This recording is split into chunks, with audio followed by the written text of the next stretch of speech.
Will your debit and credit card be valid in India after RBI's ban on Mastercard? भारतीय reserve bank ने Mastercard Asia Pacific private limited पर प्रतिबंध लगा दिया है अपने नेटवर्क पर नए डोमेस्टिक कस्टमर्स को शामिल करने से।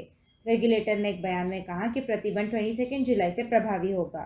भारतीय रिजर्व बैंक ने कहा कि मास्टरकार्ड ने भारत में पेमेंट डेटा स्टोर करने के लिए विदेशी कार्ड नेटवर्क की आवश्यकता वाले नियमों का पालन नहीं किया था। भारतीय रिजर्व बैंक आरबीआई ने आज Mastercard Asia Pacific private limited पर प्रतिबंध लगा दिया है अपने मास्टर कार्ड पर नए घरेलू ग्राहकों को कार्ड नेटवर्क पर 22 जुलाई 2021 से ऑनबोर्डिंग करने से। काफ़ी समय व्यतीत होने पर और सफिशिएंट अवसर दिए जाने के बावजूद यूनिट को नॉन कंप्लायंट पाया गया है। RBI ban on master card, banks के लिए इसका मतलब क्या है? भारतीय रिजर्व बैंक ने 22 जुलाई से मास्टर कार्ड को नए ग्राहकों को डेबिट कार्ड, क्रेडिट कार्ड या प्रीपेड कार्ड जारी करने से प्रतिबंधित कर दिया है। HDFC bank, yes bank, ICICI bank, RBL bank, कई निजी क्षेत्र के लेंडर्स ने डेबिट और क्रेडिट कार्ड के लिए मास्टर कार्ड के साथ टाई अप किया है। इसलिए बैंक अब मास्टर कार्ड नेटवर्क पर नए कार्ड जारी नहीं कर सकेंगे। इसमें कहा है, मास्टर कार्ड सभी कार्ड जारी करने वाले बैंक और नॉन बैंक को इन निर्देशों का पालन करने की सलाह देगी। आदेश के बाद आरबीएल बैंक ने एक नियमित फाइलिंग में कहा, हम आरबीआई के सुपरवाइजरी कार्रवाई पर मास्टर कार्ड से और जानकारी की प्रतीक्षा कर रहे हैं। आरबीएल बैंक वर्तमान में केवल मास्टरकार्ड नेटवर्क पर क्रेडिट कार्ड ही जारी करते हैं।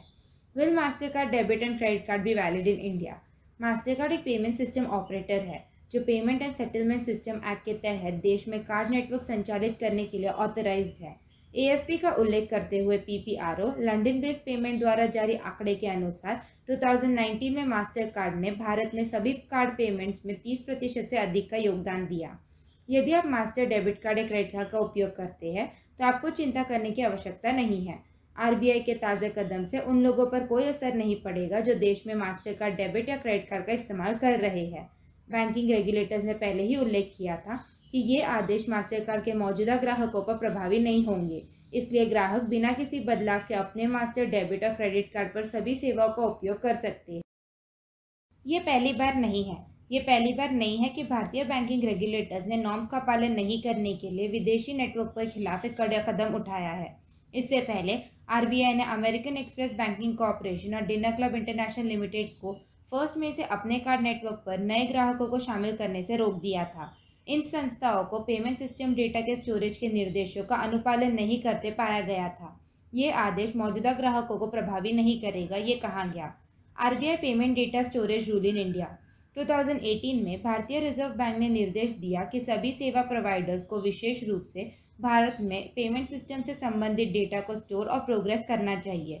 रेगुलेटर ने एक अधिसूचना में कहा, सभी सिस्टम प्रोवाइडर्स ये अश्योर करेंगे कि उनके द्वारा संचालित पेमेंट सिस्टम से संबंधित संपूर्ण डेटा केवल भारत में एक सिस्टम में आर्कीव किया जाए। पेटीएम, व्हाट्सएप और गूगल जैसे टेक जायंट क्लाउड डेटाबेस पर डेटा स्टोर करते हैं। भारत के बाहर आरबीआई की घोषणा से पहले बैंक ने कहा, इस डेटा में भुगतान निर्देश के हिस्से के रूप में एकत्रित प्रोसीड की गई पूर्ण एंड टू एंड लेन देन जानकारी शामिल होनी चाहिए।